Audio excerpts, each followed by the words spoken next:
All right, great. So thank you. Welcome to the Select Board meeting of January 22nd. Thanks for being here tonight, and please join me in the Pledge of Allegiance. I pledge allegiance to the flag of the United States of America, to the republic for which it stands, one nation, under God, indivisible, with liberty and justice for all. So just so people know, this meeting is being recorded and broadcast live on Facebook. It's also available upon demand on ECAT's local channels. We're going to do a roll call for the Select Board.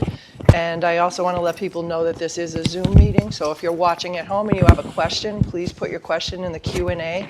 Sean will monitor them, and we will ask the questions. If you do that, please put your name and address for our records. So I'm going to start with the Select Board introductions. Jamie Stebbins. I'm Jennifer Stacy. I'm Mark Lamb. I'm Dottie Fulgenetti, and Select Board member Craig Bodger is not here right now. He's going to try to make it a little bit late if you see him come in, but for... Walking in right now. Oh, here he comes right now.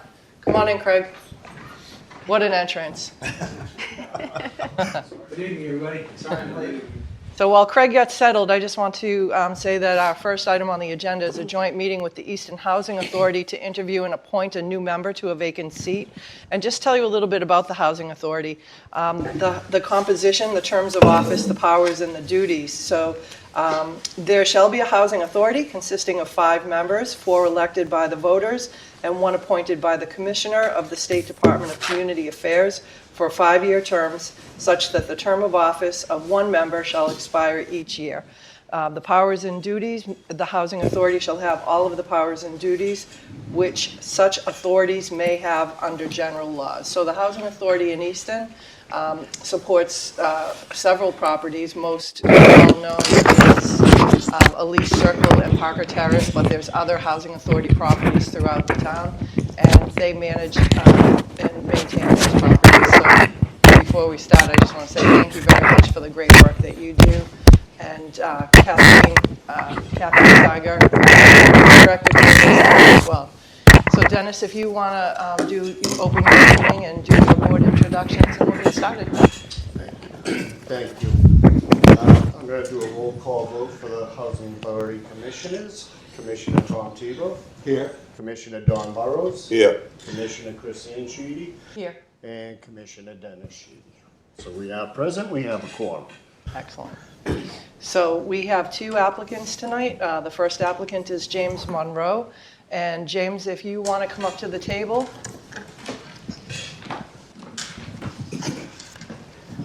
Dennis, you can take it from here. Thank you. Thank you, James, for your interest in the Housing Authority. It's always encouraging for us to have people who wish to partake in town government. So, regardless of the outcome, thank you for participating. I believe Commissioner Christine Sheedy has a question for you to start. Yeah, just basic, what do you know about the Easton Housing Authority? Not anything specific other than I've been involved in construction and architecture for my entire career. So, and also in my past, I've had rentals. So, and I've done low income as well in Quincy. So I understand the application process and then approval. I don't know that much about that, but I assume you have a good process, and I just follow that process. And, Okay, yeah. so you're not familiar with any of our properties or? I'm living in town for about, I think, 7 years. I know those 2 properties. Okay. Yep. Anything in particular that you have interest in, which spurred you to apply? Well, I know the feeling of having your first home and what gratitude that gives you. That ownership of a house goes a long way. Just your confidence, and I think it's important to give back. And I've been blessed, so I saw that opening, so I thought it'd be a good way to start giving back. Yeah. Commissioner Tebow. James, just if you could tell a little bit about yourself, why you're here, that would be great. I'm sorry? A little bit about yourself and why you're here. Sure. I grew up in Weymouth, and my father was an engineer. My mom was a teacher, so we were very conservative and didn't have much. So we worked hard. I started working mowing lawns at young age, and so that was instilled in me and my grandparents. So I figured, well, people told me, oh, you'd be a good politician, well, because I'm friendly and I see, and I'm very sympathetic, and I understand different sides. My brother passed away from cystic when we were young, so that gives me a little extra. I understand pain and suffering from people, and I start volunteering. It makes me feel good, and it fulfills me to help others. So that's kind of why I reached out. Thank you, James, and I should have started with this. I've been in town for about 30 years, and we're constantly looking for volunteers for boards, so, and to help out with the different things in the community, so thank you very much for coming. My pleasure. Commissioner Burrows, any questions? How long have you lived in town? I think we've been here 7 or 8 years. Yeah.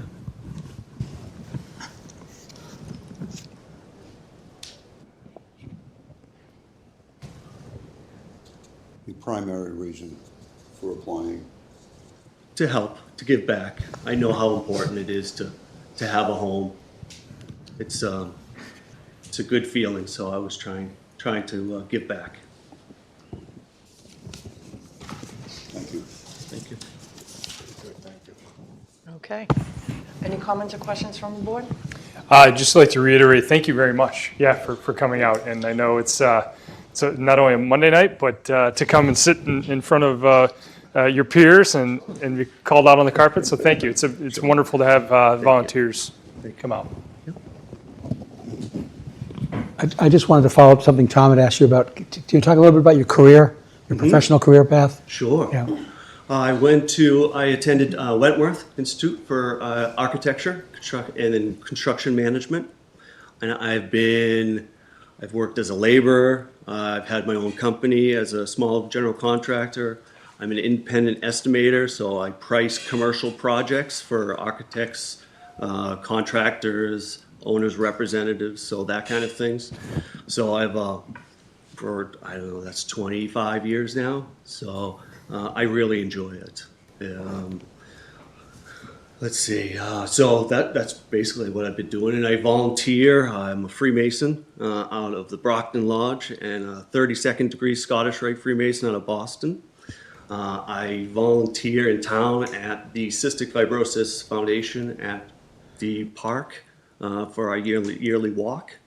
I do blood drives for the Masons, and I've done a lot for veterans, for housing, involved in, of course, estimating for several projects for vets, and I've been involved in food banks. I was involved in the Arlington Eats Food Bank. We just won a job for a food hub in Worcester, which is a very interesting little project where they're building 6 commercial kitchens at the Union Station, and where someone can go in and cook food and either sell it there or in the community. So it's just a great feeling to be part of those kind of projects. Thank you. Excellent. Well, thank you. Thank We you. appreciate you being here tonight. Thank you. Okay. Thank you very much.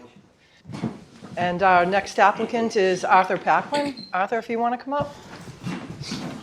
Tough act to follow. Good evening, everybody. Thank you Good for evening. being here. All right, Dennis, take it away. Question. Okay, so, yeah, I will repeat the same question, and I didn't say this to James, but thank you both for your interest and for coming forward and looking to participate. What do you know about the Easton Housing Authority? I've been in town working for almost 30 years, living in town 25 of those. So I'm familiar with all the properties.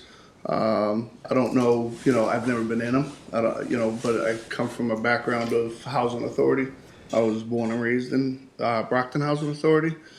Moved out when I was 18 and, basically bought my own house, started a career doing that type of thing. So, coming from a development, I think you know a lot about how it is to live there, how it is to, how the housing authority works, things like that. When I was a lot younger, I was able to volunteer and do some stipend work with the Brockton Housing Authority, and we actually won an award from the Points of Light Foundation and went to the White House and got to meet Bill Clinton and all that good stuff. So there's actually an active housing development in Brockton right now called Arthur Paquin Way. They named it after my father for a lot of the work that he's done in the city of Brockton. So come from a long line of housing authority folks, and my mother's still in Brockton Housing Authority, still involved with them to this day. So that's a little bit about that. And is there anything in particular that you have an interest in or? No, I mean, giving back, I belong to, a couple of boards in Brockton, Veterans Firemen's Association, which is like a VFW post. I'm a volunteer head staff for the Pan Mass Challenge, which we donate a ton of money to Dana-Farber, and we're 51% of the Jimmy Fund's budget. This year we're looking to donate like $76 million to Dana-Farber for cancer research. So I'm heavily involved in that. I'm an Easton Lions Club member.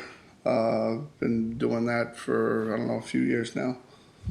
So I'm just really looking forward to trying to give back, basically. And I think I have a little bit of the inside from, growing up for the first 18 years of my life, in a housing development. Okay, thank you. Commissioner Tebow? Hello, Arthur, how are you? Hi, good. I don't know if we've met, I knew your father well. Yeah, yeah. Quite a man, and the place is named after him for all the work he did in a very difficult family development, and he turned it around. So thank you and your family for that. I know you went through a tough time with your brother, Yeah. who has since passed. Yes. And I remember your father, all the work he did for him. I must say, just listening to what both candidates have said today, it's going to be very difficult. You're very involved and good people. Can you tell me a little bit about what you do for a living?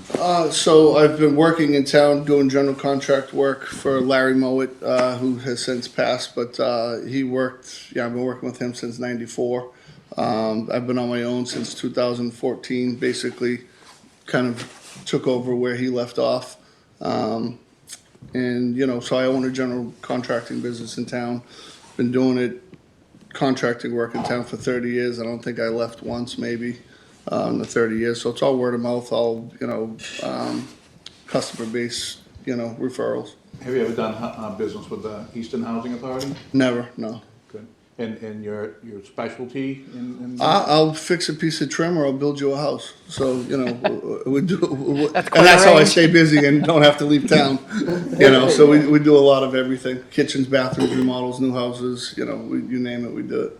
Excellent. Well, thank you very I was much. in a crawl space today underneath somebody's house with, things that aren't very friendly. So we do it all. Thank you very much, Arthur. Yeah, welcome. I was wondering, you've already answered a couple of questions that I asked previously. You said you was raised in the housing Yes. community. Are you familiar with the responsibilities of a commissioner?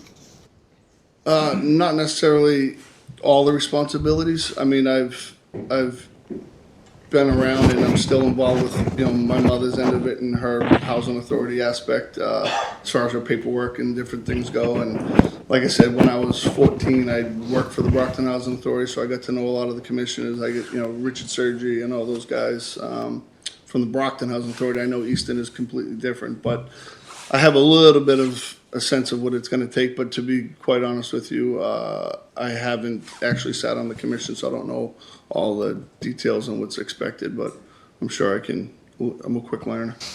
Thank you. I'm good.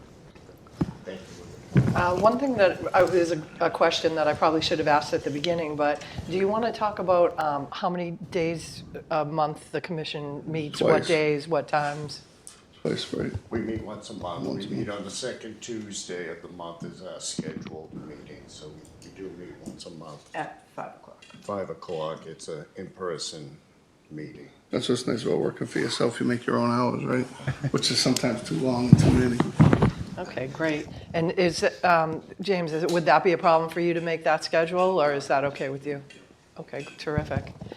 Any other comments or questions from the select board? Tough decision here tonight for sure. Thank you, Arthur, for You're coming out, welcome. both you and James. Oh, he answered the question. Thank you guys for your time. Thank you. Well, Thank you. This role is really important. The Housing Authority is an important part of our community. They serve some of the most vulnerable people that need housing. The waiting list is how many years now to get in? State housing, I think is there 40,000 people on it, I believe, because it's throughout the state. Right. So, don't, Kathy could answer that better for the town of Easton. Kathy, how long's the waiting list for a person to get into elderly or family housing? Elderly housing right now, local, probably about 2 years. Wow. Family, 8 Yeah, years. 2 years. 10 family units. 2 years for elderly and up to 8 years for family housing here. Correct, local preference, yeah. Yeah.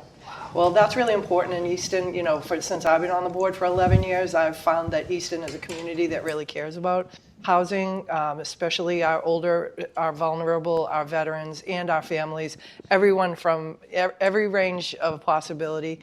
We do believe that everybody should have a safe and healthy home that they can live in so that they can have that security and stability. So the work that you do to support that with the commissioners is really, really great, and we appreciate that from the board. thank you. So now comes the hard part. So, you know, what we always say that when we are interviewing people and we have great candidates for one position, there's so many opportunities for volunteering in the town that, you know, we will try to look for other places where we think, after hearing the skill sets for people tonight, whoever is not appointed, just stay by your phone because we're probably going to find something. There's always opportunities. And if I may, I think it is important that you know that this is an expiring term and that you would have to take out papers to run for re-election in April. Right. So this is through It's a short window, April yeah. 20th, 2024. Yeah, it's a short window to take papers and get them loaded, just get them back at this point. That's a really good point because you have to take papers out now. Now, yeah. And then you've got to get 50 signatures on those. So sometimes that's daunting to people. It's really not too bad. Just tell people you'll be at Dunkin' Donuts at a certain time and come and sign your papers. All right, Dennis. I lead. Great. No pressure. I'm gonna vote for Monroe.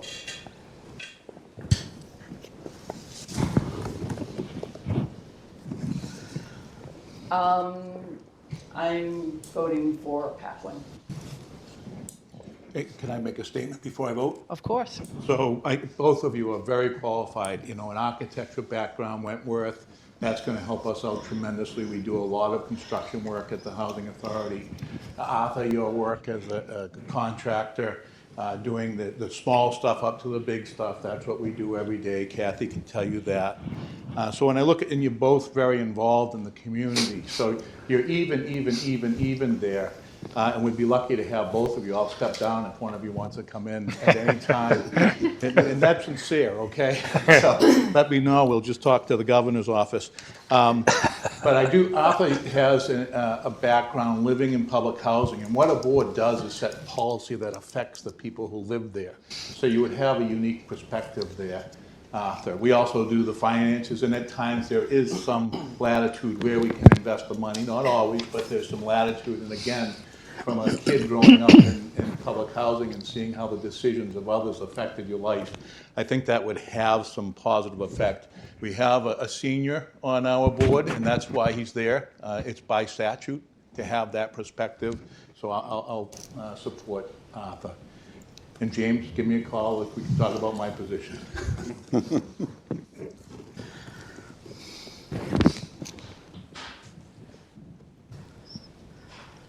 I'll go with Paquin. Okay. We'll start with you, Craig. Paquin. Amy? Monroe. Jen? Paquin.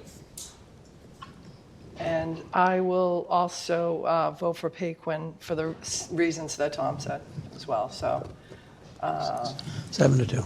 yep, 7-2, is that what you have? Yep. Okay.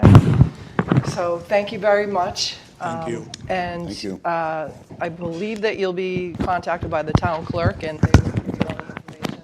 You have to get sworn in. I believe that's the same policy. Second. Oh, right. We need to, wait a second. A motion to appoint. Yeah, a motion, so a motion and a second, and then Yes, And then a roll call. Okay. sure. I'll make a motion to support Paquin to the Easton Housing Authority with a term expiring April 20th, 2024. Second, Barger. So that's Lamb and Barger, and then we'll do a roll call vote on the select board, and then we'll go back to you so that you can follow suit. So Jamie? Our normal, so I'll say Stebbins Monroe. Stacy Pigwin? Lamb Paquin. Natty Paquin? Barger, Paquin. And I would not entertain a motion to Appoint. I'll make a motion that we appoint and Sheedy Paquin. second. Sheedy Monroe. Tebow Paquin.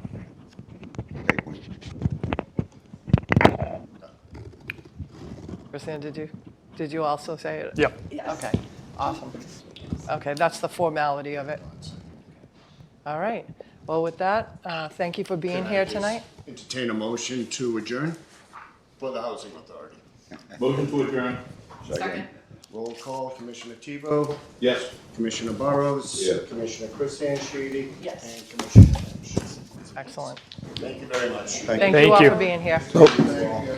So Arthur, you should check in with you could check in with the clerk's office, and then you're gonna have to pull papers if you want to run again.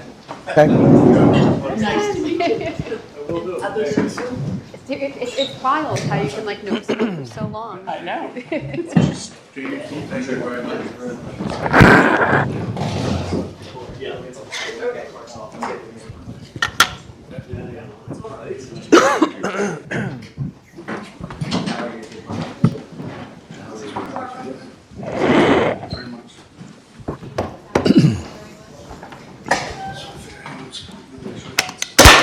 Oh, Ooh, good save. All right, we're just going to give it a second while everybody settles in. Stephanie, would you mind asking them to move down the hall further so that...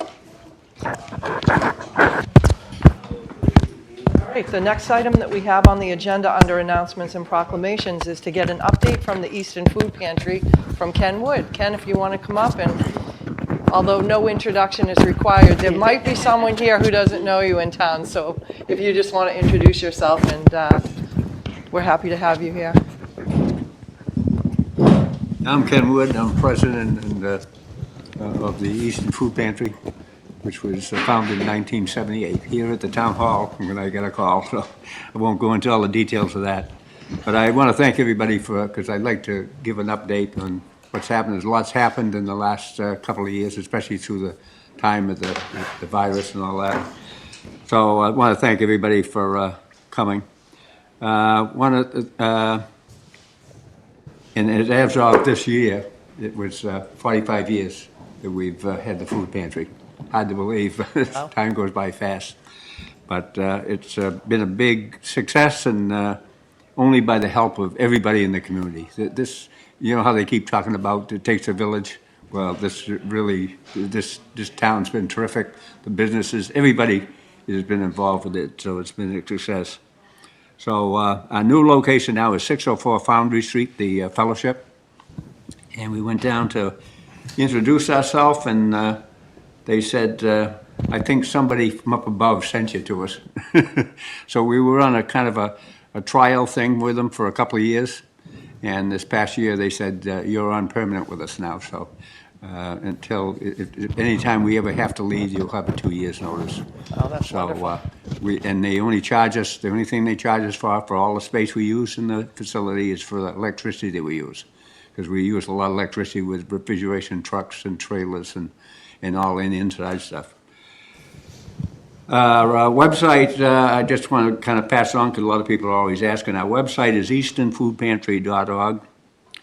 And Facebook, all you got to do is look it up on Easton Food Pantry. And the distribution times are on Mondays. If it's a holiday or something that we want to move it to another day, we try to, but we're only closed for 5 or 6 holidays a year.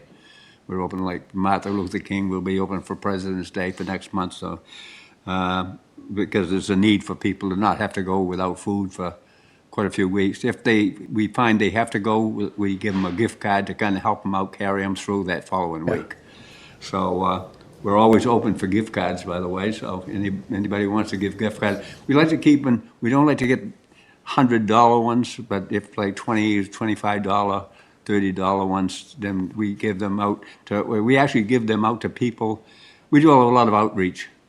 The flyers from the town, the different things that happen in town here, the taxes, the Edison bills, all that stuff. We do a whole packet, and they get a gift card in it for the new people that come in.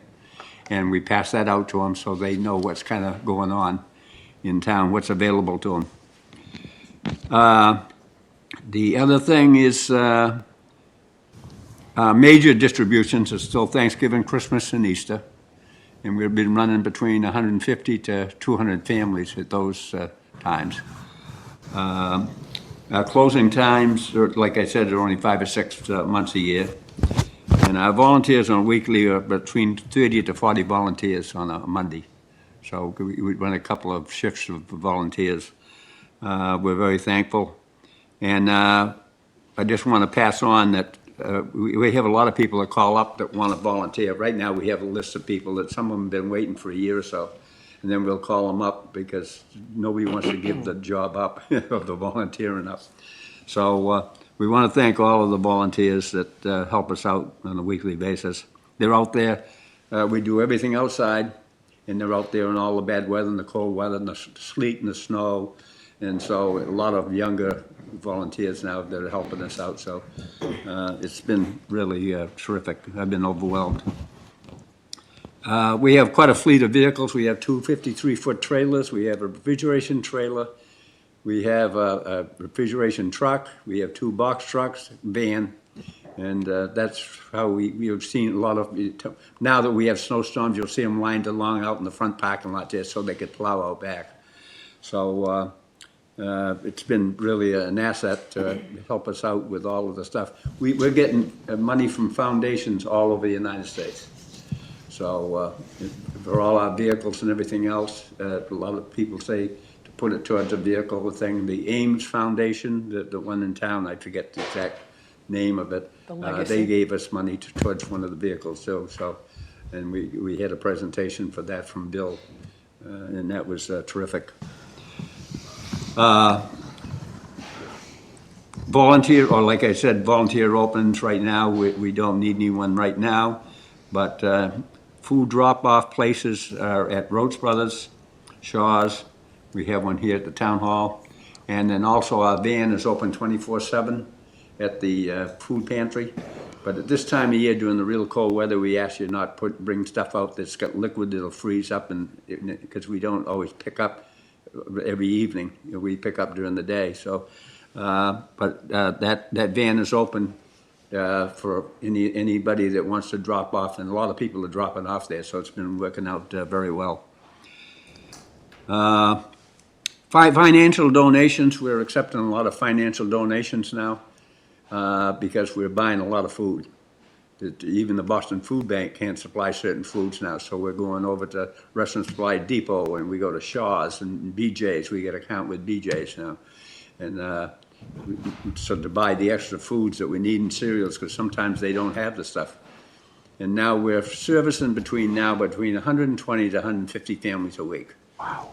And we're noticing a big difference in my secretary, Carol Chase. She's now she retired from the company that she was working for, Fidelity, and she's now taken over my wife's position at the food pantry, and her husband now is there every week with her, so it's been a real positive thing, two in the same family.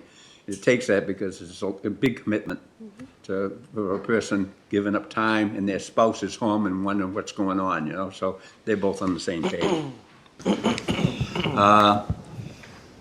So we're a 501(c), and if you want us to send any checks or anything mailed to us, our Easton Food Pantry is Post Office Box 1481, and it's Easton, Mass., and it's 02334. We're still getting mail here at the town office. There's certain checks that come through that just keep coming to the town hall. I can come in here every couple of days, and I'd like to come in and visit with everybody anyway, too. But if we can send them all to that post office box, that would be good. So I'm just going to say it again. It's Post Office Box 1481, Easton, Massachusetts, and that's the Easton Food Pantry, Inc. Deliveries with our van, we do a lot of deliveries, anywhere from 20 to 30, sometimes 40 families a week. And we're bringing a lot to veterans. We do a lot at the trailer park. We do a lot at all the housing buildings. And we're doing a lot now for Avalon. We're getting quite a few from Avalon. And we have a family that's being hosted by somebody here in the town from Ukraine. So we're actually getting into a national situation in town here. But when the person comes into our food pantry, we want them to feel, a lot of them don't want to come down there. And it's very, very but our people work very good with them and make them feel good, and they laugh with them and they joke with them and how you doing and all this kind of thing. So we don't just push you through like a herd of animals through. Some of the food pantry I've gone to, they just rush everybody through. But we give them, like I said, we give them all that information from the stuff in the town and everything else that helps them out too. Council on Aging Bus also is helping us out, and they actually will bring veterans as well as that can't get out, and also ones from the housing. So that works out well on a weekly basis.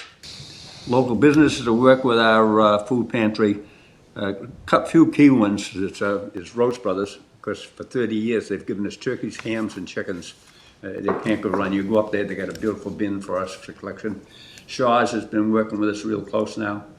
And the Stonehill College, when they're doing the produce, and Langwater Farms over there, they've been super to us over the years. So when we were here at the town hall and we needed extra refrigeration, we used a part of their coolers over there to keep some of our stuff in, which a lot of people don't realize. So Langwater's been real good with us. The other thing is the phone. The phone number now we want to get it out because that's a lot of people don't know how to call on it. But it's 508-333-6284. That's the phone number for all the people who are calling up and need help. So I'm going to do it again. I'll call it 508-333-6284. And if you call up for help for food, you call that number and you give your name, address, how many in the family. And you must be a resident of the town of Easton. What we ask for is a copy of a bill or something showing where your residence might be. So we don't go into a lot of deep detail. A lot of people have called up, like I just got a call this past weekend from the Council on Aging, and they had a veteran that needed help from the Veteran Services. So we just put them on the list there today. But we get it from nurses associations and Council on Aging and housing people. So that's how we get a lot of the people that come in with us.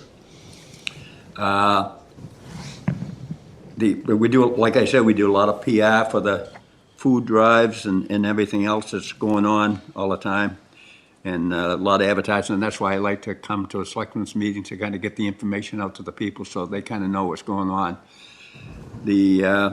We also sponsor the Halloween parade each year, and that's basically for public relations for us. That's something I started when I was on the 250th anniversary committee. And so I didn't want to see it fall apart, so I kept it together. So between the Lions Club, myself, and the food pantry, we kept it all together. And it draws a good crowd.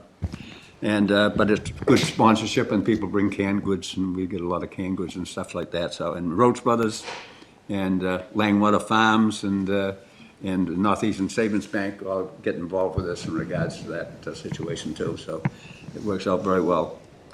And anybody, if any organization or any group, but I spoke with you earlier, that wants to get together with youth groups or anything, wants a presentation or to explain it or come down for a tour, I'm available to do it. You got to schedule it with us, so to do that. But I'm happy to do that because a lot of people don't realize what's happening inside, and this allows you to see how it actually works. You know. The other thing, I just don't want to miss one thing here. I forget what I was going to hit it up on. Is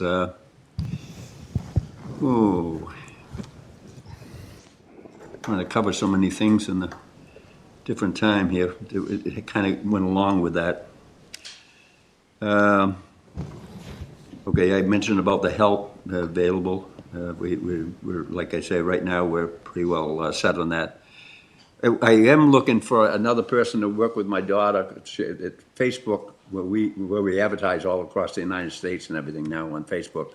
She could use a little helping hand. So if anybody with Facebook, they can give us a call down the food pantry, and they're willing to put a little time in, and we'd send out thank you. Anybody's watched Facebook, my daughter sends out thank you and Merry Christmas, and she goes into all the detailed stuff. So, but she's been pretty busy with her work. So, but that's pretty much what it is. If anybody's got any questions that I might have missed, needed an answer, I'd be happy to do that. Let's start down on your end, Jamie. Sure. Ken, thank you very much, and great to hear that your relationship with the congregation will continue and for the foreseeable future. So that's wonderful that that's set and you guys don't need to worry about moving. That's fantastic. Very happy about that, yeah. Thanks for being here tonight. Oh, well, appreciate it. Yeah.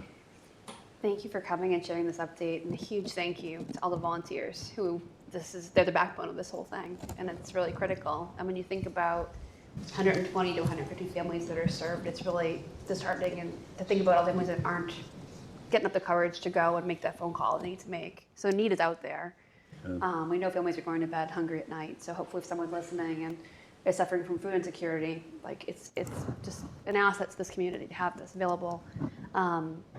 Ken, when do you find that you tend to have, like, we're coming out of the holiday season, everyone's been doing drives, like my kids loved participating in one of the drives through Scouts. When do you find there's the most need, like in terms of drop-offs and donations and other resources? Oh, well, during the holidays, but now it's almost every week.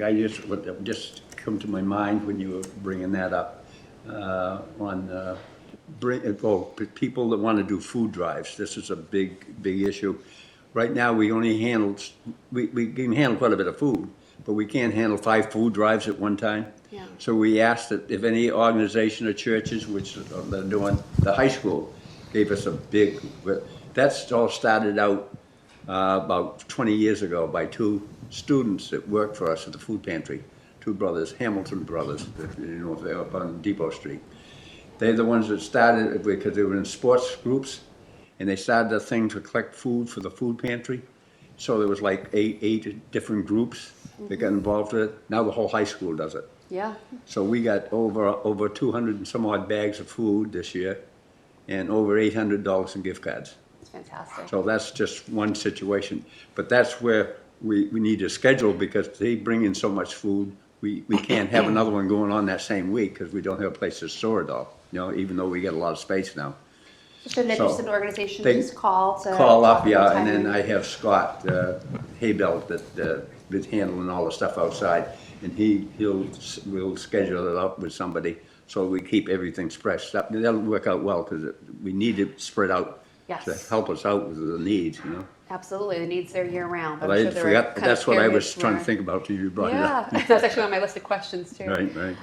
The last question I have is there are also some drop-off boxes in town, correct? I use the one at Roach Brothers occasionally, but there's one at Shaw's as well? Shaw's, yeah, there's a barrel of Shaw's. Okay, Yeah, fantastic. and then, because So- you got the one here, because I been picking up quite a bit of stuff here now too, when they come in. Fantastic. And then we've got 2 or 3 other places that will, but they collect the Y and stuff, then they'll call us up and they'll say, we got food for you and that type of thing, you know? Right. Yeah. People can find locations. And to these do it. gyms and stuff, that gym up in the industrial park, they do a big drive for us every year up there. You know, and then the temples, they're all doing drives for us and such, so, but we have to kind of schedule with all the people, so we don't get it all at one time. Absolutely. Well, thank you, and thanks again to the volunteers as well. Well, it takes all the people, volunteers, I'm just the messenger, you know. But we'll send it to Tim Lee, because you saw him at you came to the celebration. And the state does make donations to us. They bought us all new computer equipment and everything else. They gave us funds for that. And they just made another donation this year from the state to go to for buying foods and stuff, which we have a big need. And the state has been good for us. Is most everybody knows around here, when we had the drive out here, I called up a couple of people from the state, and they took care of all the coverage of all the police details and everything else, reimbursed the town. So that worked out very well. So we've had a really close relationship all around. Right. Fantastic. So, 45 years, and right now you serve 120 plus, ranging every year. I can't begin to, I can begin to extrapolate the thousands of families and individuals that you've helped over these years. It's staggering and it's incredible. It's awe-inspiring. Led by you, all the volunteers and all the people donating, contributing. I think of, where would these families have gone otherwise? Perhaps they would have found something, but perhaps they wouldn't have. And you're a humble person. You're a servant of these people, and I can see that the humility in you. And I can't express enough. I thank you for what you do for these families, what you do for this community. I was talking to my kids the other day about you and about what you do. And they had no idea that Easton had a food pantry. And then they started to ask questions about, well, who goes to a food pantry? And I said, well, it could be somebody in your class. It could be a family anywhere. You touched down on how when people go there, I would wager that nobody wants to be there, right? So to go there, it's hard for people. And you mentioned how you treat them.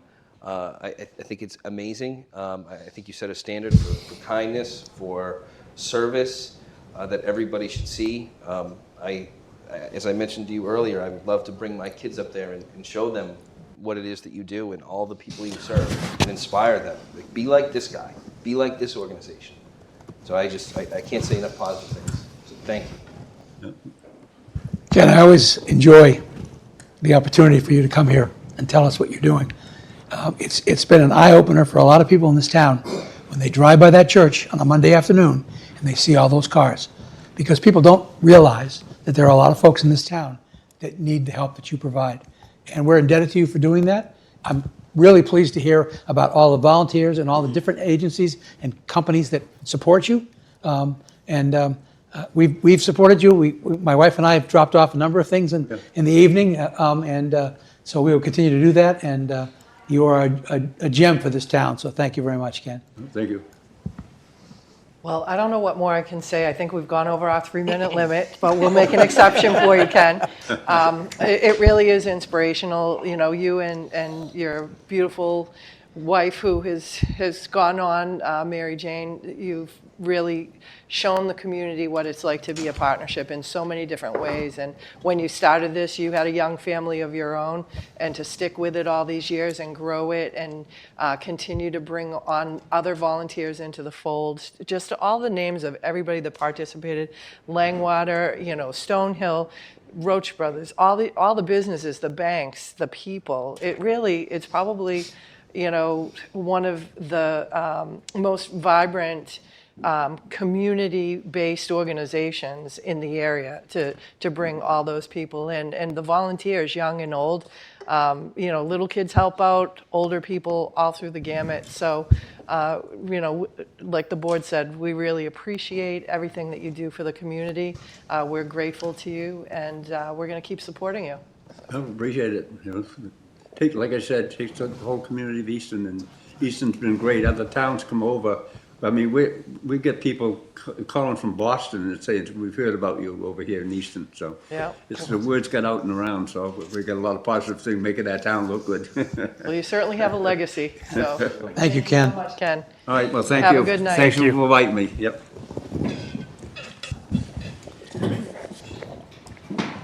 Caught in the cards here.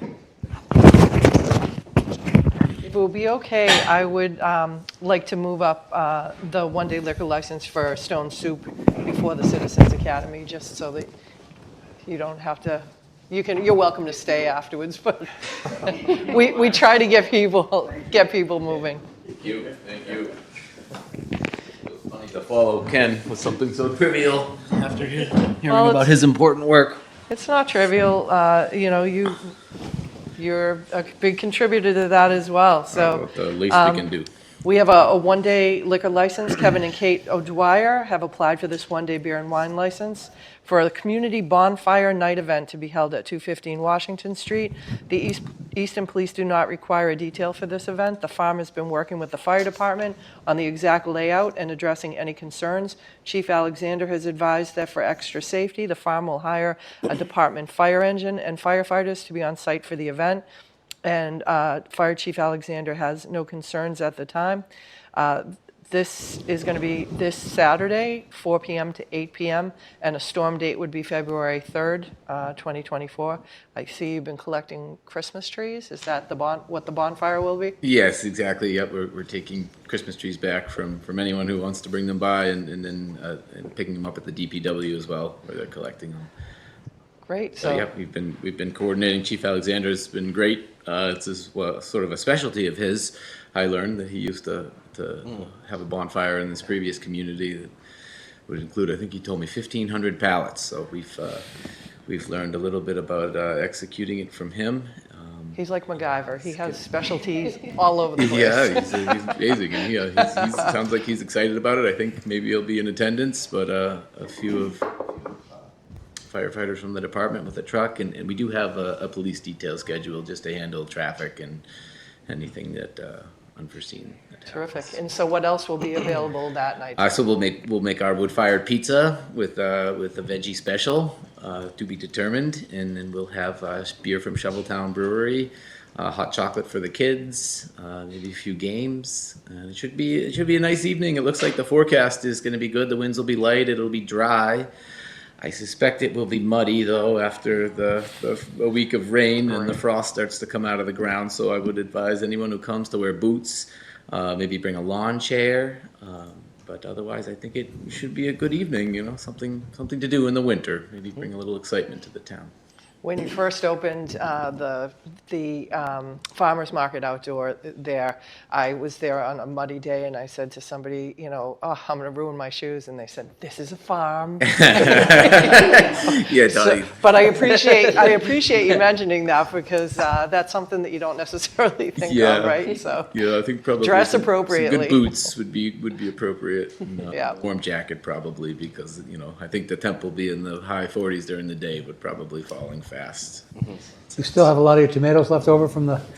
I wish, Craig. I wish we didn't get our systems in place to do the preservation this year that we had hoped to. But and one of the things we built the kitchen for was to try to preserve the harvest in the season. So hopefully next year we'll have shelves full of jarred tomatoes to get us through the winter. And I'd also mention that you do have a newsletter that comes out every week, I think. Every Tuesday. I'm on the subscription list for that. And there's a lot of great things in there. You're already talking about the CSA shares for the spring and the flower shares. So if people are interested to see, and it notes who's at the farmer's market and the hours and everything that the farm is doing, and specialty, you know, specialty items and things like that. So I definitely recommend signing up for that newsletter. Yeah, the newsletter comes out. I know there's probably a few subscribers here. Jen's a CSA member. We thanks for your support there. It just highlights a few of the things that are coming up, some of the vegetables that are eating good, and some recipes maybe that feature them. And we just opened up a lunch business that we're making sandwiches daily now, Tuesday through Saturday, with our veggies. So some sort of specialty sandwiches that are more veggie centric. Those are amazing. Just so we're clear. We have a testimonial right here. Yeah, no, Nice of you to say. They're good. They're amazing. I stopped by for getting some stocking stuffers for folks, and it must have been one of the first days you were. Yeah, we were doing some pop-ups to Yes. to sort of prepare ourselves before Christmas. Yeah, I but- think I was like waiting in line before they were opened, and it was amazing. So. That's nice of you to say. Well, you also are part of the cultural district, and you've had art shows and exhibits, so it goes beyond the traditional things that people might think of for offerings of a farm. So, all of the work that you do, reaching out to different community groups like the food pantry that we just spoke about. When I drive down Washington Street, it just blows me away. I took a picture when you first put the first little building up, and I had given that to the Grange. They were using that on all of their social media and stuff. And I just look at that picture, and it was like this little tiny, like now it's so magnificent, and the lighting, and it's just like a Norman Rockwell picture. It's you've done such wonderful improvement to that property and really made it a true community benefit. Oh, it's nice of you to say, Dottie. It's been fun to develop the area and the farm, and the community's been so terrific, supporting us every step of the way. So we're very grateful for that. I'd say it's only a matter of time before Hallmark reaches out to you wanting to film the scenes there. Every time I drive by, Stop. A Christmas For real. movie. My wife's big into Hallmark. I'm like, this looks like a movie scene out of one of your. It's great. All right, well, let's get back to the to the vote before we forget what we're talking about here. So, Craig, do you want to make a motion to award the one-day liquor license? One-day liquor license for Langwater Farm Community Bonfire Night, 215 Washington Street, January 27th, 2024, between 4 and 8 p.m., with a storm date of February 3rd, 2024. Second, Lamb. So that's Barger and Lamb. All in favor? Unanimous. Excellent. Have a good one. Great, thanks very much. Maybe we'll see some of you there. Yes, have a great time. Thank you, Kevin. All right, now back to the Citizens Academy. We're going to be talking about accepting applications. So, Sean, are you going to lead us on that? How do I follow food pantry and then bonfire? But something that I think is personally very exciting. It's our third year of offering Citizens Academy in a row. I'm thankful that Easton offers a Citizens Academy. Not a lot of communities do. And I think it's a testament to the hard work of Connor and the board and our department heads for putting that on each year. And I'd be remiss if I didn't mention the great work of my predecessor, Mike Blanchard, for making that program possible just 2 years ago. I'm not new to Citizens Academy, though. We had one in Lexington when I worked there, and they are now running their 15th session of Citizens Academy. I know that we'll get there soon enough. I had a chance to present a couple of times while I was there, and it really just is a great tool for residents to be able to have an understanding of what exactly we do every day. And it's really just a testament to the hard work that we do to provide services to tens of thousands of people every day. And I know that the board knows what Citizens Academy is, but for members of the public that are watching, it's a 10-week program of classes, activities, and tours designed to give residents a comprehensive look behind the scenes of what our staff does every day to provide the services that we come to know and expect here in town. This year we've expanded our schedule from 9 weeks to 10. We've given police and fire their own weeks because there's just so much to see and explore over in that building. And then after that, there's a whole host of other topics, and those topics range from town administration and finance and covering what it takes to manage over a $100 million budget, to public works and how they maintain 130 roadway miles in town, to our health department who inspects all of the food establishments that we frequent every day, and a whole host of other topics as well. In my experience in Citizens Academy, residents were just shocked at how much it took to actually deliver the services. I think we all think that we have an idea of what it would take to be a police officer, a firefighter, or public works employee, or accountant, but when you're actually in it and serving a public that is a broad, diverse subset of the population, you really are like, wow, it really does take a little bit more thought. There's not just like one narrow sliver we have to serve everyone. So I think it's really eye-opening for a lot of folks, especially coming to see what it takes for the roads that we drive on every day. You turn on the shower, the water is there. That's not a mistake. That takes a lot of planning and foresight. And so I'm excited for the next cohort to go through and sort of experience that. And our hope with Citizens Academy is not only to educate them on what we do, but also to inspire and encourage them to get involved. I think it's been said a number of times at this table that volunteers are the lifeblood of this community, and they play a really important part in what we do every day. And so we're looking forward to sharing our experience with them so they can share their experience with us and giving back on our board or a committee somewhere in the future.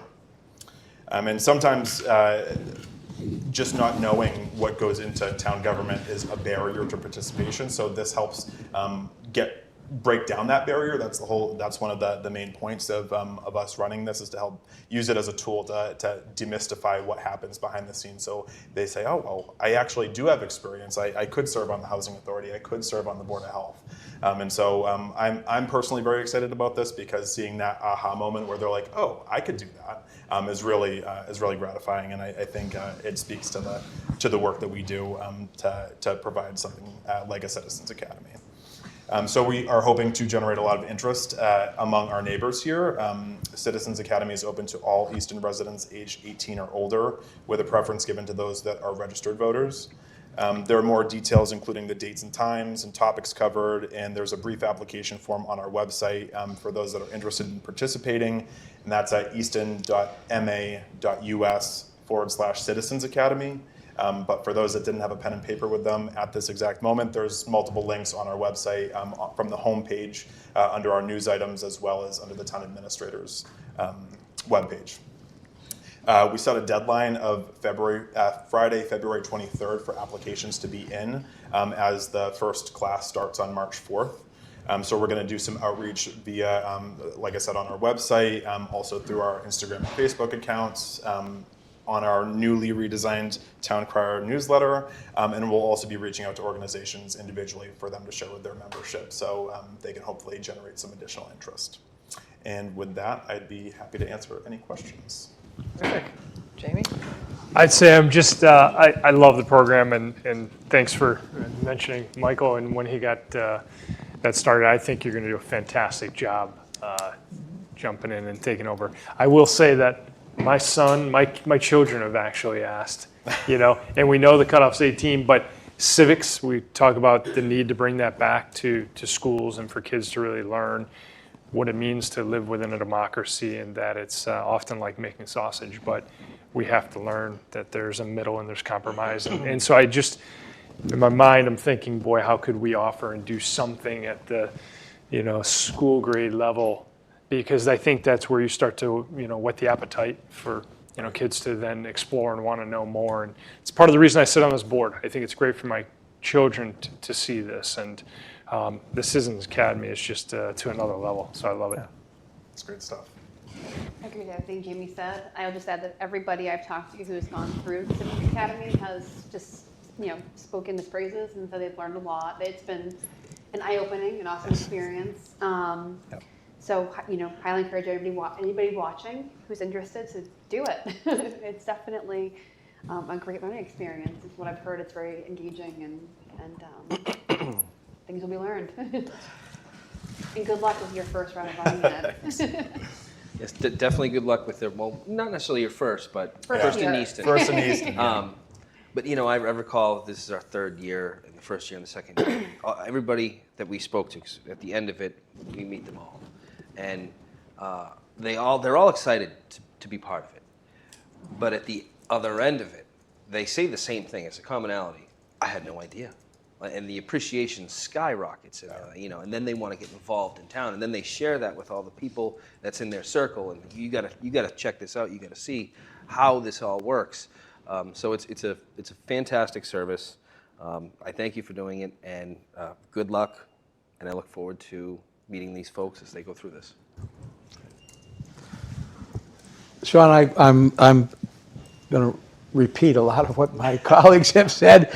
I very much enjoyed talking with people who've gone through the first two. And the thing that Jen said about eye-opening, it's certainly for folks in town, it's a real eye-opener to find out how we do what we do every single day. And I happen to be up and around my neighborhood in the last few weeks, every time I see somebody, I mention Citizens Academy. And last night, I happened to chair a meeting last night, and I made mention of it again, and there were people taking down the information. So I'm hopeful that you're going to get many more applicants than you have spots. So I surely hope so. We're trying to grow the alumni network. good, So good. And the previous classes were very diverse in age, gender, experience, interests. So I can't wait to see what kind of a class we have this year. hoping for a lot of the same. That sounds great. Well, thank you so much for picking up the baton on that. It's really important to us and to the community, and I know you'll do an awesome job. Another tough act to follow. Well, thanks, and we appreciate the update. All right. What do we have next? The presentation of the MBTA community zoning. So, Connor, do you want to intro that? Stephanie, what do you think so I can see the screen? Should I go here and you can go in that corner? Does that works. See what I mean? If Otherwise, that- we'll if just kind that's- of, we're going to turn our head half the time. Like looking on the screen. Right? Sure. Yeah. Okay. Fire it up. Yes, so Yeah. See, now that works a little bit. You have the laptop, Stephanie. while Director Danielson prepares a presentation, just a brief segue here. Thank you to both Stephanie and Chair of the Planning and Zoning Board, Peter Duchesne, for coming in. This is, I think, probably your 10th presentation in 11th presentation in about 3 weeks, and I know you're doing close to 20 in a 2-month span to visit most boards and committees in towns, neighborhood groups, to raise awareness about the MBTA Community Zoning Act, which has requirements that about half of cities and towns in Massachusetts need to enact this year, in many cases, including for Easton, stemming from legislation passed in response to the critical shortage of housing available throughout the Commonwealth, but particularly areas that have or abut MBTA infrastructure. So I know Stephanie and Peter have a long presentation to cover all this, so I'm going to stop talking. Yeah. And So turn it yeah, over to I'm them. Peter. Stephanie's going to start with the presentation about the the requirements of the state law and what we have to do to conform with it, and then we'll talk about the actual areas that we're considering for the zoning itself, and hopefully get some have some good questions. Okay. Go ahead, Stephanie. All right, thank you. So, I'm going to try to cover the requirements of the zoning somewhat quickly because we did a presentation back in 2022 to the Select Board on what is being required, but 2 years have passed by, so I'm sure we want to familiarize everyone and also for the benefit of the public. So we'll cover what's the MBTA community laws, what it means to Easton, why comply, and the steps that Easton has taken towards compliance.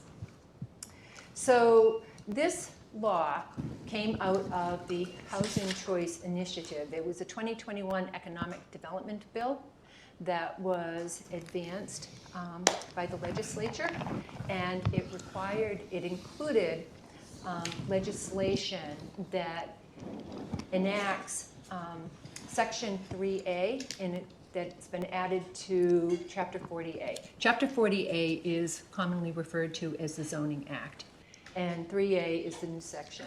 And what it does is it requires that MBTA communities have a zoning district that allows multifamily housing by right. So no special permits, it allows it by right.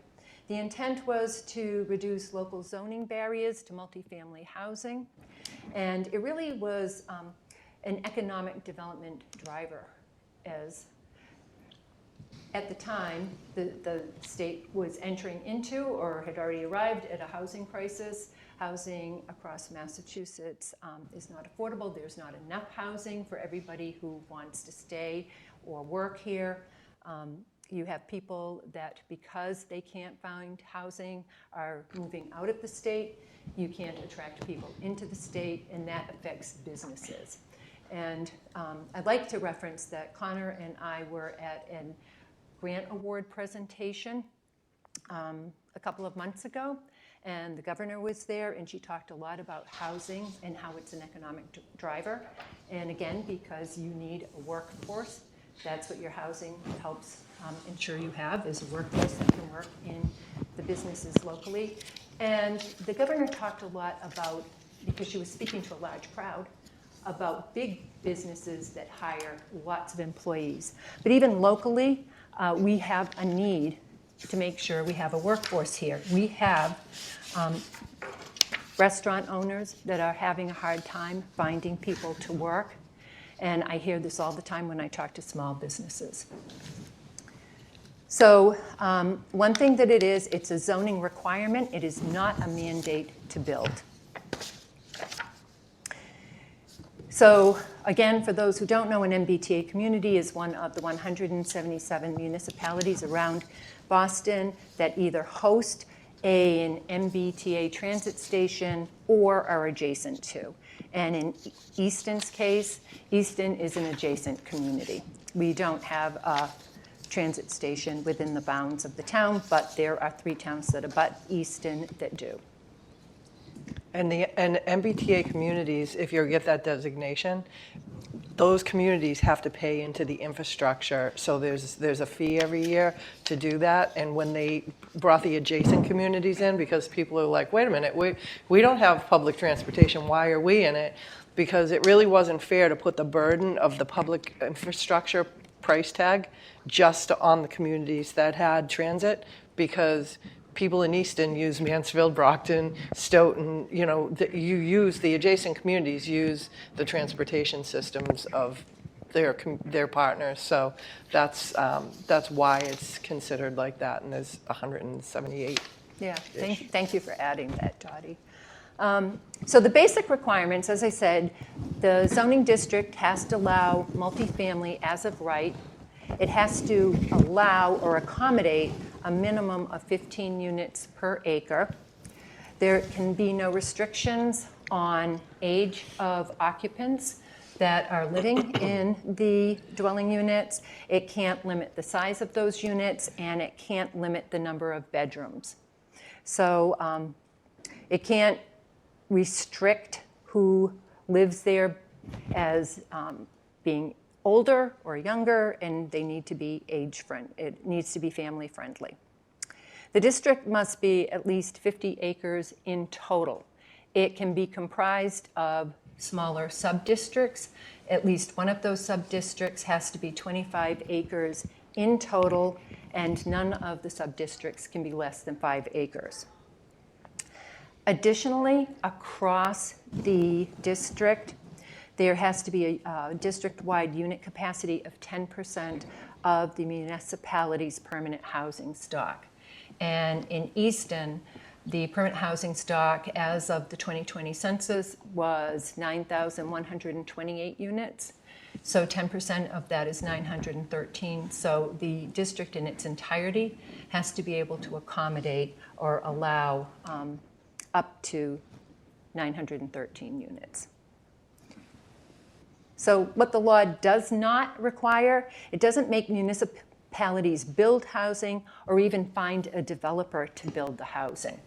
So it really is just to ensure that you have zoning, that if a developer wanted to develop a parcel of land within the district for multifamily housing, they have the ability to do that as of right without having to go through a special permit process and with an assurance that the project won't be denied. Yeah, so as of now, like any multifamily like allowed by the bylaw is kind of pretty limited as of right. Under a special permit, we allow some more density in certain zones, most of which we'll see on the map soon. But this, the state requirement is denser than anything we really allow, by our bylaw, either by special permit or as of right. But definitely the density is similar to what the state's requirements about, similar to Avalon, is that? Yes, Yeah. yep, Okay. and we'll see that when we look at some of the districts. And this is an overlay, so anything that's underneath that, do you want to just elaborate on that a little bit? Yeah, no. Or is it ahead, am I jumping ahead? You No, probably have it no, in there. this is- Well, it's better anyways if we just talk about it as we go along here, so. So as Dottie's mentioning, ours is being proposed as an overlay district. The state does allow you to do that. And what that means is this is a district that kind of sits on top of the underlying district. And that means that the underlying zoning still is in play. If someone wants to develop under that zoning, they can. It means that the existing uses do not become existing non-conforming because that zoning still persists, but it allows you to select this multifamily by right zoning if that's how you want to develop. So if there's wetlands there, that doesn't mean you're going to be allowed to build in the wetlands, or if you don't have sewer infrastructure. Yep. You don't, it doesn't require you to build the sewer infrastructure. I mean, you're encouraged to locate your district where you have an adequate utilities to support the type of development that it could allow, but it doesn't require that. And as Dottie's mentioning, it doesn't override the Wetlands Protection Act. It doesn't override the local bylaw, the local wetlands bylaw, which a 40B would bypass a local bylaw on the wetlands. And it doesn't override Title V. Importantly, it doesn't provide options or waivers or exemptions. If you're an MBTA community, you need to comply. Because we're an adjacent community and we don't have a transit station in Easton, the deadline for compliance is the end of this year, so 12/31/24. It is the plan of the planning board to advance an article for the zoning for annual town meeting. And it is the hope of the planning board that it gets passed at that meeting, so we don't need to go to fall town meeting.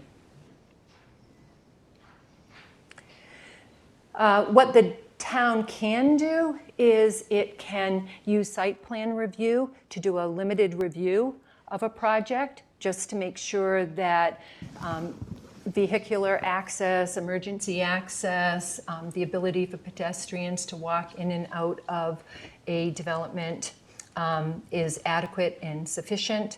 And there can be an exterior architectural design, but the board would have to adopt objective criteria for evaluating the architectural design. And you can review the project to ensure that there is sufficient screening of adjacent properties.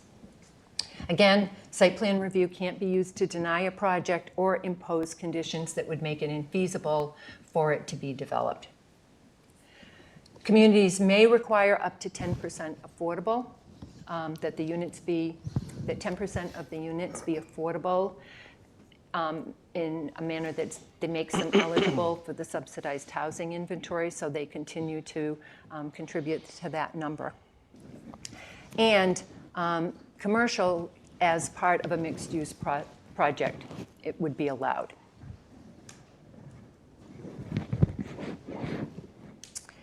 Why comply?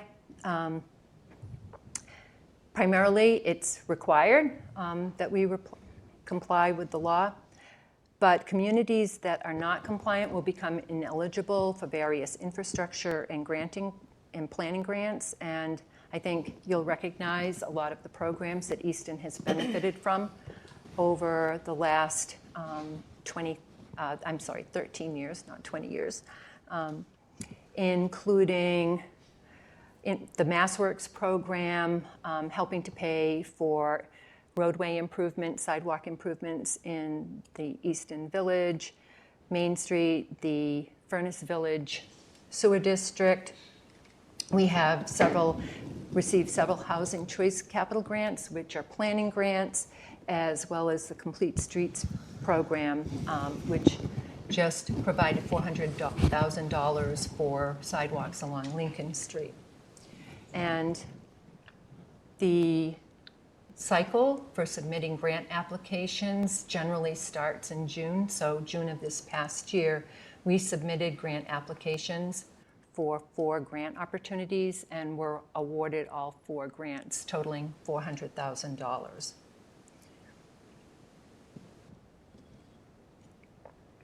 other reasons. It helps Easton achieve its housing goals, to meet the town's housing needs, and it also helps with economic development goals of the town.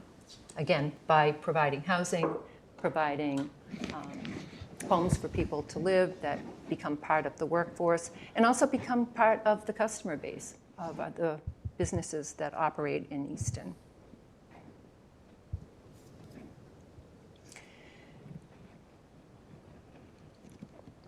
So, how is Easton complying with the law? And I'll just do the quick update of some of the steps. Oh, yeah, sure, go ahead. Yeah. So I mentioned the select board back in 2022, did a briefing and appointed the MBTA Communities by Right Zoning Implementation Team to review the draft guidelines that had been issued by the Office of Housing and Economic Development and provide comments back. And then to start looking at potential areas where the district would make sense to be located. During that process, they also developed goals and guiding principles for the district, which were consistent, again, with aspects and goals of various planning documents, like the master plan. And then the planning board started their process. Yeah, and we actually started with, like, some of the original, committee, they proposed, was it 7 or 8 zones for? 8 Yeah. to start. So we started with the zones that kind of a more diverse group had come up with, and then we narrowed it down. As you'll see, we have a few options once we get to the map. So this just gives kind of the criteria for selecting the different districts, and really if you were an MBTA community where you had a transit station in your town, you would need to locate your district within a half mile of that train station or ferry or whatever kind of station it was. Because we're an adjacent community, the state encourages that you locate your district in an area that kind of fits the smart growth concept of being located near businesses and services, other residents, and near main transportation corridors. So that was one of the criteria that the select board considered as they were looking at the different potential zones. And just as we look at this chart, I think you probably add up those multifamily unit capacities. They're a bit higher than 900, so that's why we're not considering all these zones. These are still the possibilities that we have thus far. Or is exactly being looked at this point. Yes. So. And you said the select board, I think you meant the planning board, because the planning board is the one who picked these sites, right? No, I meant the original committee that. The original, the original committee. I was talking the appointed about, committee? Yeah. Yes, back Okay. in 2022. Okay. Yeah. Right, but to be clear and build on what Peter said, the planning board has since taken the MBTA communities, that kind of cross-board team, which included a rep from the planning board, had about 7 or so high-level options. Planning board has taken 3 to advance. Right. But for anyone following along, I think it bears repeating that you heard the number 913 approximately is the minimum compliance. The units shown here is far greater than that. It's important for people to remember the planning board is still in its hearing process. Yes. Which doesn't close till March. Correct. Right. So this is kind of, you're in the iterative process right now. So these are the areas being considered. That doesn't mean this is set in stone. Yeah, we have plenty more meetings with more boards and then our public hearings right here. Right, right. All right, so this first zone is what we're calling the Foundry Eastman in Furnace Village. What, would you like to Play turn over? Vanna again for this because Okay, I that's guess why I the sat here. I cursor just felt doesn't like it show would work up. better. Okay, is everyone familiar with the Avalon target area? That's where we are. Eastman Street travels west to Mansfield. Oh, other way. That's, Foundry, Yep. Eastman, West is yep. left there. And I guess Foundry goes south to 495, right down there. So, okay, so this is the zone. We'll start at the left. On the bottom left, it looks like a big building, which it is. It's a kind of like a manufacturing use. It was like a cabinetry. Yes, But it yeah. has since switched uses. Then kind of going around, I guess clockwise, we have Avalon, and then Target, and then the shopping plaza. And I think, in the front where we have now, it's not a gym there, it's an insurance company and one other business, right? So, all right, so that is the area, that's the largest area. You have the numbers there, Stephanie, that could actually support That the was- entire requirement. As you know, it has sewer. That's the 68 acres. Yeah, it's sewer, it's proximate to the Mansfield train station. 495 is not too far down. 123, it has access to the new pond recreational area, old pond, a little bit, maybe some new paths to Wheaton Farm, and then as well the possible the Swiss Park, which is being considered for town meeting. Right. I think an important, so again, this is fully sewered, that already exists, and that we're in the process of the early design phases for the roadway improvements to Foundry Street between Depot Street and Robert Drive, and that will provide sidewalks. And right now, we're being told that they are looking at the sidewalks being placed on the north side so that people will be able to walk. If there was housing developed here, they would be able to walk to the adjacent New Pond Conservation Area, but also all the way down to the Old Pond Dam. Yep. But so it's our intent to spread these over like 2 or 3 zones, the three zones that we'll look at for the options right now. Even though this would accommodate the full requirement and then some. Yeah. That's we think in fairness to the different neighborhoods and just that's not the best choice at this point. So you could the whole take area. parcels out of that to shrink the size. Yes, of- yep. of This the- will this area will definitely shrink. Mark, go ahead. I do. So I have a question and clarification for the public. So we look at this zone. Every single parcel is privately owned, and there is development that already exists there.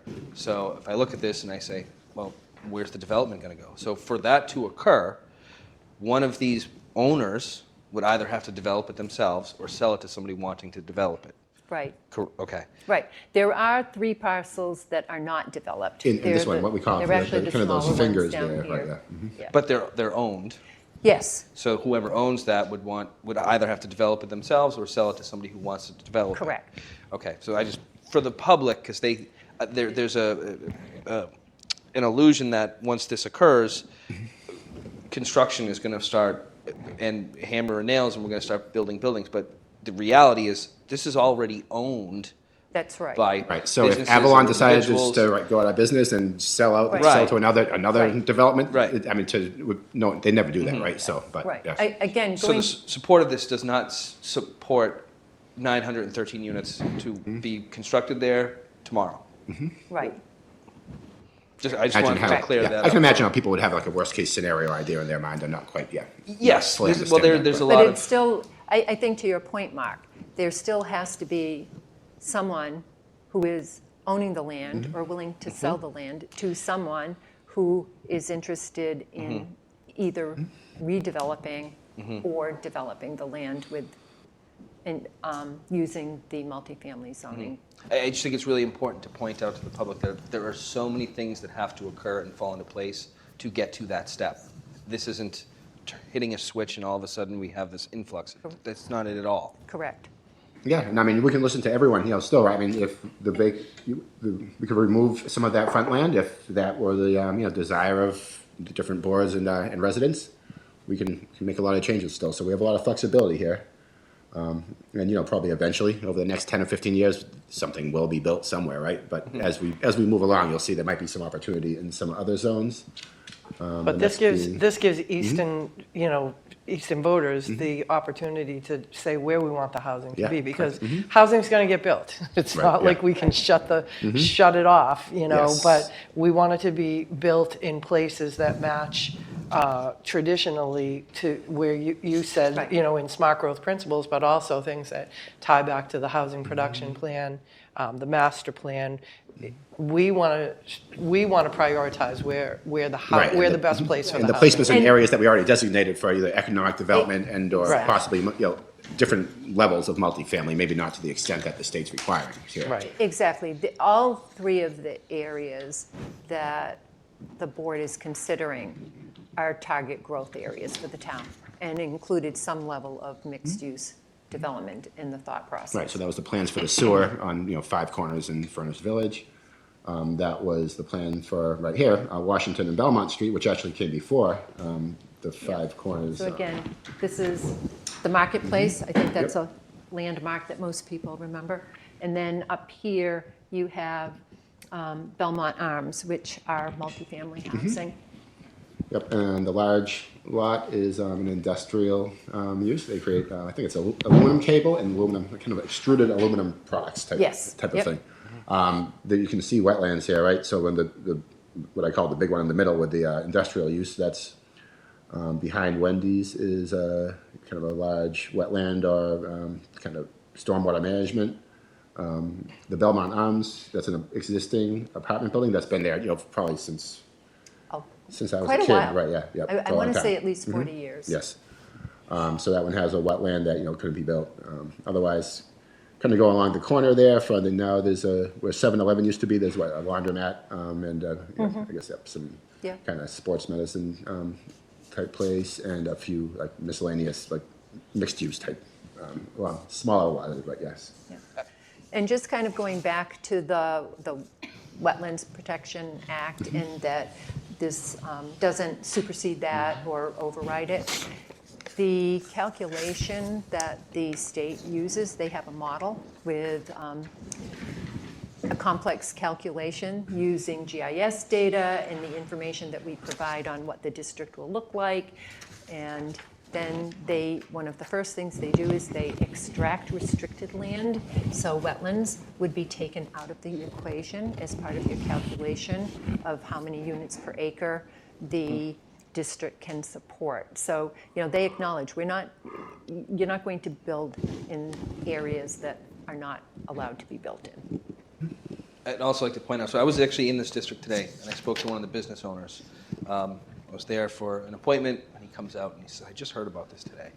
And so he's asking me questions, and one of the questions he says is, and this is the misinformation that's out there. Somebody came in earlier today and said to him, well, the town could take this through eminent domain. But this is a business owner, this is a smart individual, and that's the level of misinformation going out there. So I talked with him and assured him that that is not the case. I'm sorry to keep chiming in, but for people out there watching, listening, and have questions, please contact your office, Connor's office, the select board's office, because the majority of what I hear is not the case. That's the majority of what I hear. And encourage them, so thank you for referring them back to us. Refer them to the town's webpage. We have a webpage dedicated to the district and the zoning and what's going on. We have a list of frequently asked questions with answers to that. And again, I'm available for people to call. So we'll show that. It's pretty simple URL to remember, and we'll wrap up by showing that on the screen for people who want to write it down. Yeah, right. So this zone actually, does have some opportunity for, possible redevelopment, in the, I wouldn't say near future, but, eventually, right? I mean, so just looking at, what some of these uses are, it's not, out of imagination that, something could happen here, I guess, so. And it doesn't mean the whole thing will get redeveloped. It means maybe a parcel, maybe part of a parcel. Right. And, that area, we brought sewer down there to target for economic development. So, a legitimate question is, well, wait a minute, I thought we were going to use that for businesses. But the fact is, out of all of our targeted areas for economic development, that's the slowest to realize. And in this one, what's the happening. zoning is, it was one of our first kind of like, the economic development areas that we considered, this is a while ago. But, the zoning requires, it was 2/3 commercial, which the numbers just don't work great, from a development standpoint. Typically, whenever we have like a multifamily type proposal, they always go for the maximum anyways, right? And then we have to try to work around that to, Yeah. yes, 1/3 residential just hasn't worked in this area. And the Economic Development Council, I mean, we talk about consistent with plans that the town has undertaken. The Economic Development Strategic Plan that was commissioned by the Economic Development Council probably 7 years ago now, talks about, it focused on the Queeset Commercial District and talked about how housing will help the businesses in the district. You have, and also it can bring people out from the industrial park to better patronize the businesses that exist there. They, in their report, they said like over 1,000 people work within the industrial park, and a number of those people live in Brockton, probably the majority.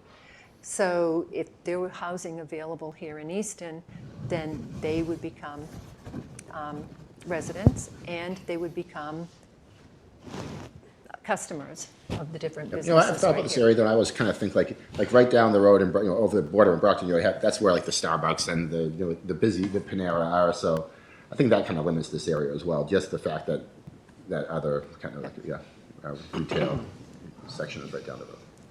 Oops, sorry. Okay, next we have the Roach Brothers area. So we have, looks like we have CVS in the front, and then Roach Brothers Plaza behind that. Some kind of stormwater wetlands in the rear that could not be built under its current state. Then some medical buildings on the northern border, the border with Stoughton.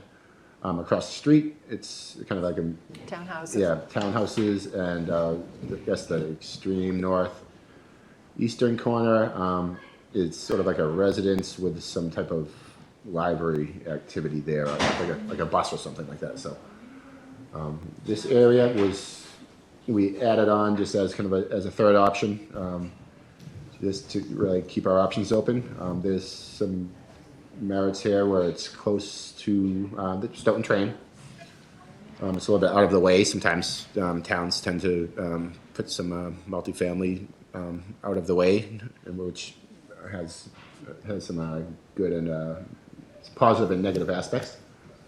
And this is more or less built out, right? I mean, some people's other guesses are as good as mine as which of these businesses would decide to, who would sell that for multifamily. Maybe those in the front, a couple plazas, but they might be very successful plazas as far as I know. So, and across the street, townhouses. I'm not sure.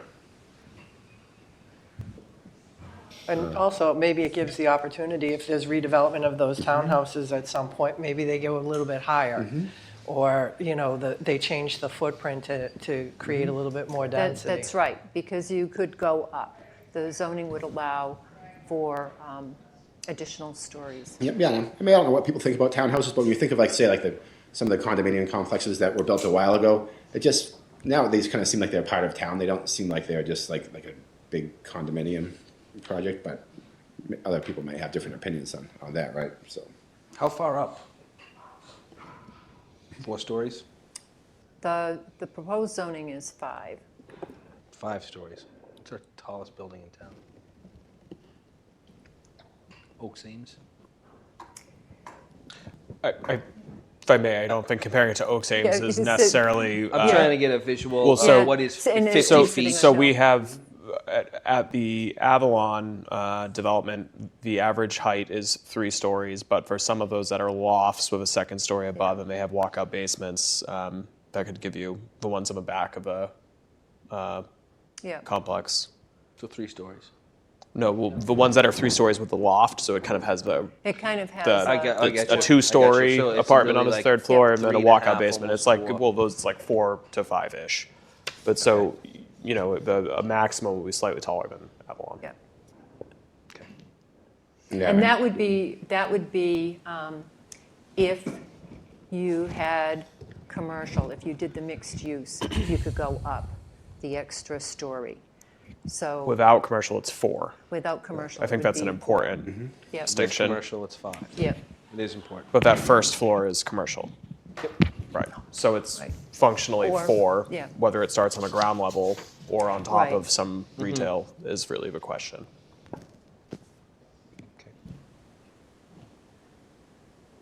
Okay.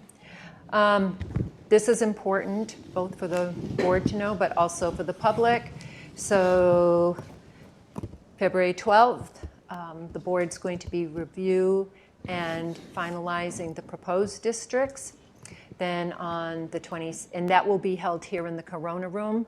The next two meetings of the board will be either in person or hybrid. On the 26th, they will be receiving final public comment. That is at Frothingham Hall. And then on March 12th, they will be deliberating, closing the hearing, and voting. And that will be via Zoom. Yeah.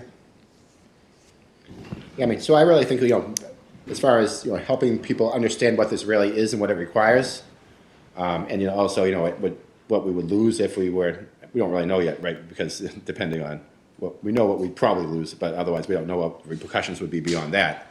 What that is, yeah. Yeah, I think from a funding standpoint, the town has a pretty good idea. Right, I mean, we yeah. have consistently received the. I So think if you start from the point where you think you should do something to comply with this, then you think, okay, what's the best way to do this that's going to fit with our town and the neighborhoods and and our people. So if other people have other ideas, we have time to make changes.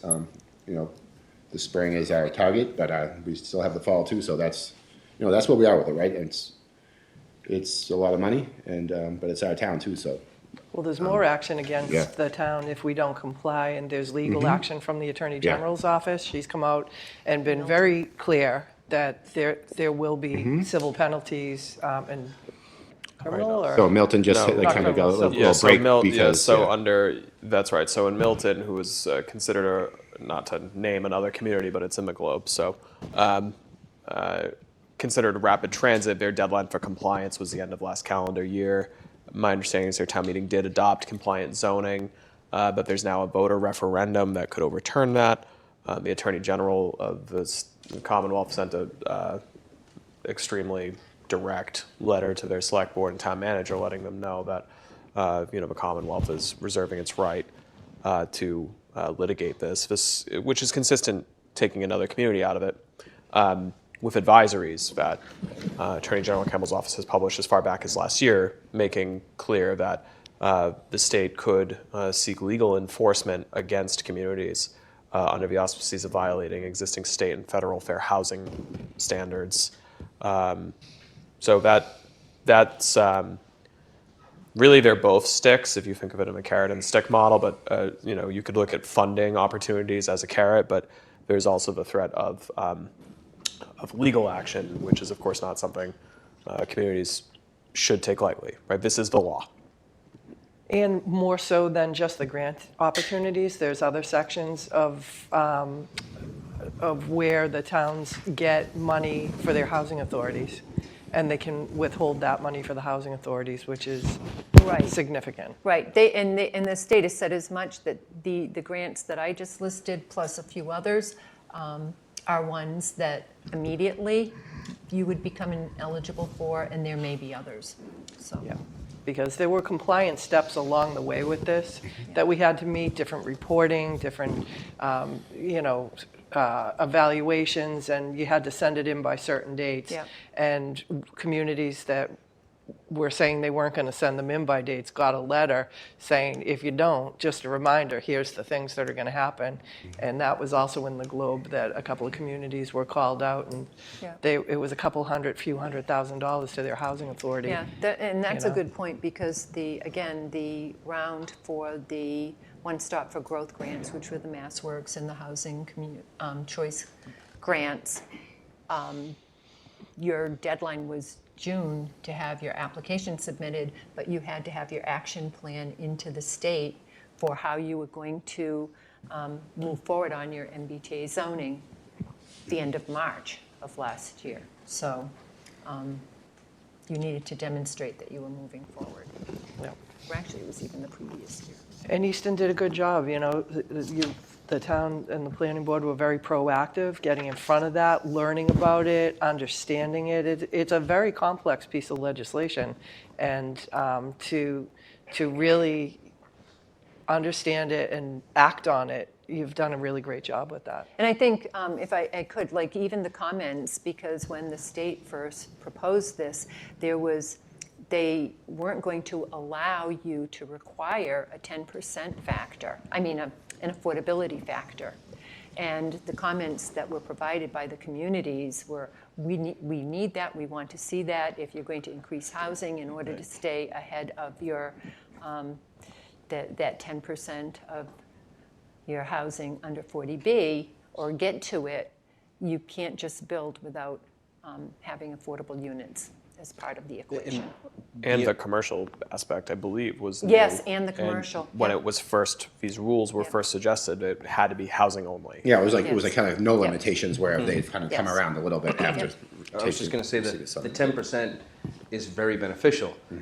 Regardless of where you sit on affordable housing, it's beneficial because as these units go in, you're satisfying that you're never falling behind. So you're never in jeopardy, or if you're a person who does not support it, you're not faced with, well, now we have to find somewhere else to build to compensate for what we just built over here. It's built in. So, I mean. Right. Dottie, if I may, I think it's also important to tie back to what we heard tonight, the Housing Authority, that for seniors, the wait time for an affordable unit at the Easton Housing Authority is 2 years. For families, it's up to 8. The Cultural District was hosting an event last week, which the manager from EM Shovelworks said that the wait time for their affordable units, it was 25% of those 113 apartments are affordable under the state law, and she said the wait is 2 to 5 years. We have staff in Health and Community Services who assist people who are experiencing financial challenges by trying to connect them with local, state, federal, nonprofit resources. These are members of our community. These are working individuals. And if they're in a market rate unit, and we have this board before, I think we've distinguished between capital A affordable under state law and lowercase a affordable in for real world. For many of these developments that exist that are 40Bs, 75% of units are market rate. They could be $2,500, $3,000 a month. And so these are members of our community, sometimes with children, and if market rate units go up to a point they can't afford, the wait list at other places in town is long. For market rates, for affordables, it's years. Yeah. And we end up having to sometimes help relocate people out of our own community. So there's a real human cost.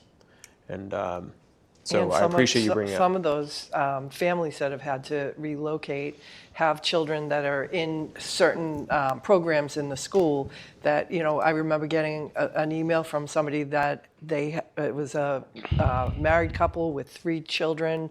One of the children was medically fragile with complex medical issues, was part of our school system, and for them to move would have just completely disrupted their whole routine, all their resources, all their doctors. Like, some of the emails that we get are they're really, it's shocking and it's heartbreaking that people, are really up losing sleep at night thinking, where am I going to have to move to? My landlord just sold the house that I'm renting. What am I going to do, I just received a call today from someone who bought a property. It's a 2-family on Washington Street, and he wanted to know what he had to do to add on 2 additional dwelling units. And I've dealt with a lot of developers over the years, and when they're developing subdivisions, they're all going to live where they're, so you kind of get a sense for who you're talking with. And I said, well, how large is the lot? And he said, it's 1 acre. I said, well, you can't without a variance. You can't add units because multifamily is 3 or more units. You're talking about adding 2. And you don't have 60,000 square feet, which is what's required.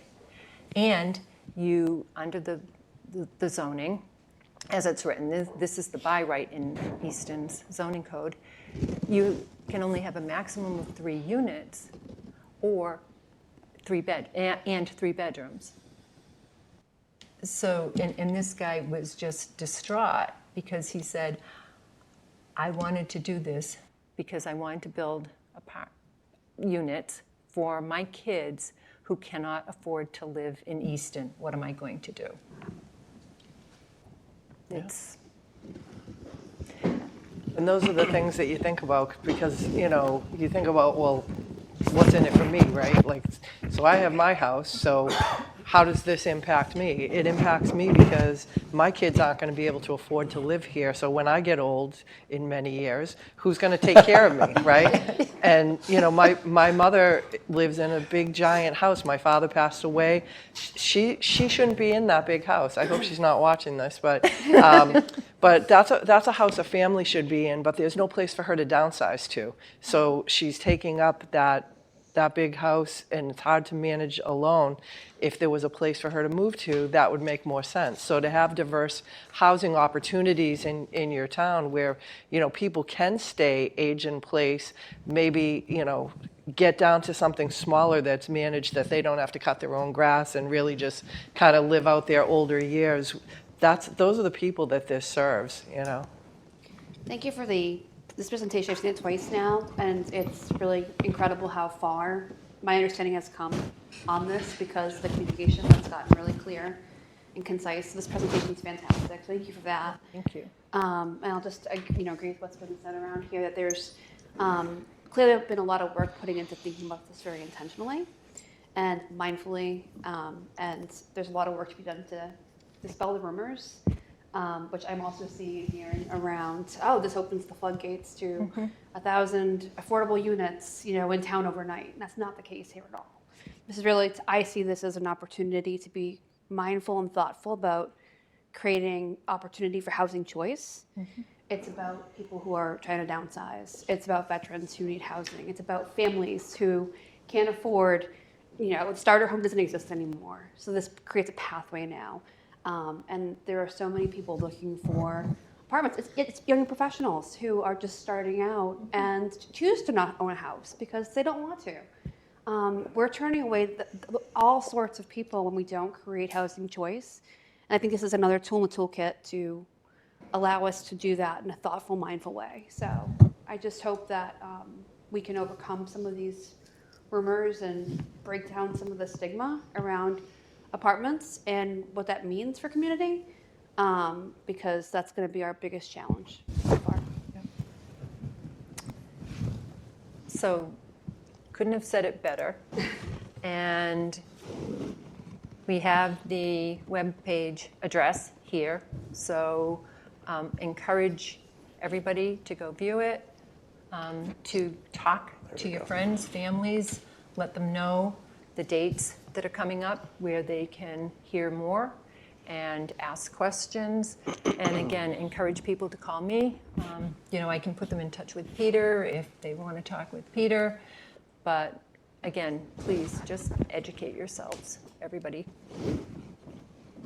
Well, thank you for the huge amount of work that you've done. You said tonight's your 11th meeting of presenting this. You've got more ahead of it, and then again at town meeting. So a lot of time and thought and effort has gone into this, especially refining it as you go along, updating the frequently asked questions. So thank you, and everybody on the planning board for your efforts.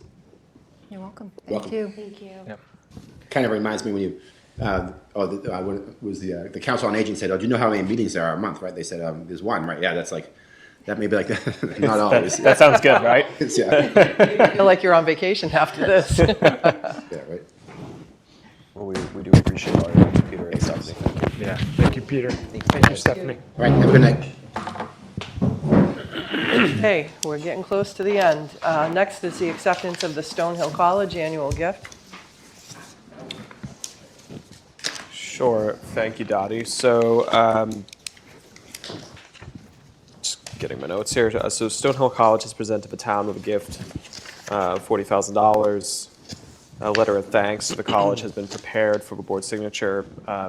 Although I believe the gift used to stipulate where it would be directed, which would then have the board as a recipient. You must allocate it that way. those stipulations are not necessarily there on the gift anymore, but it has been our longstanding practice, which I'd recommend that we continue to follow, that we allocate it across, half of it across the schools, Ames Free Library, Health and Community Services, with a remainder held in a gift reserve. We appreciate the gift from the college, and as I had mentioned before, there's a letter accepting the donation and thanking the college if the board so wishes to do so. Do we have to vote to accept the gift? You do. And I would ask that if you're willing, that you do so to reflect the stipulations before you in your packet. You got that, Craig? Yeah, so I move to recommend that the board vote to accept the gift from Stonehill College in the amount of $40,000. $8,000 to be designated for the Easton Public Schools, $5,000 for Ames Free Library, $7,000 for Health and Community Services, and the remainder to be utilized at the discretion of the town administrator and the select board. Second, Lamb. So that's Bodger and Lamb. All in favor? Unanimous. Excellent. And thank you to Stonehill for that. Item 7, opening the May 20th, 2024 annual town meeting warrant. Here we are again. Who is excited? So it is time to open another warrant. Town meeting by charter is the third Monday in May, so it will be Monday, May 20th at 7 o'clock, Oliver Ames High School. I propose that the board vote to open the warrant for the annual town meeting with a closing date of Tuesday, February 20th. If you proceed with that, our office, as is our practice, will send a memo to all board and committee chairs, department heads tomorrow or the day after, letting them know that the warrant's open, asking them to submit their articles, and we'll get that work moving. So as you just heard tonight from planning board chair, I'm a director of MBTA zoning, is obviously a large item there. We'll have our normal, operating and capital affairs. All right. Craig, you want to make a motion? So I move to open the May 20th, 2024 annual town meeting warrant with a closing date of 2/20/24. Is that it? Did you say 2/20? Yes, that is 2/20/24. yes, February 20th, Yep. 2024. Yep. Second, Lamb. So that's Bodger and Lamb. All in favor? Unanimous. Terrific. All right, next we have the acceptance of minutes, January 8th, 2024. So moved, Barger. Second, Lamb. Bodger and Lamb, all in favor? Unanimous. Town administrator notes. I have none prepared, thank you. Select board notes. Jamie? Jen? Mark? Nothing. You don't want to talk about how great the stakeholders breakfast was for the cultural district last week? It's on the tip of your tongue. I'll leave it to you. I want to steal your thunder. Craig? I have to. Well, since you asked, the Easton Cultural District had a stakeholders breakfast last Thursday morning, and we had a full house at 7:30 in the morning with the businesses and nonprofits and other organizations that are in the cultural district to share ideas, to talk about some of the events that they have coming up, to kind of do a year in review of what the cultural district did. People know the work primarily of the concerts, but we've done more than that with art shows and things like that. So there will be an art show coming up in April. We do plan to continue the concerts, and we are asking people to follow us on social media, which is the Easton Shoveltown Cultural District on Instagram and Facebook to see the events that are coming up. And all the members that are in the district tend to share and amplify each other's events, so it's a good one-stop place to go and see what's going on. Also, just to remind people that we do have an art gallery that's on the property at the Shovel Works, and the art gallery has great gifted artists there. They have special artists that come in just to exhibit for a couple of months, a rotating artist schedule, and they exhibit their artwork also at the library and other places around town. So that's my plug. Couldn't have said it better. You're welcome. So with that, I would take a motion to adjourn. So moved, Barger. Second, Lamb. Bodger and Lamb, all in favor? Unanimous. Excellent. Thank you. Good night, everyone. And thank you, ECAP, for recording tonight.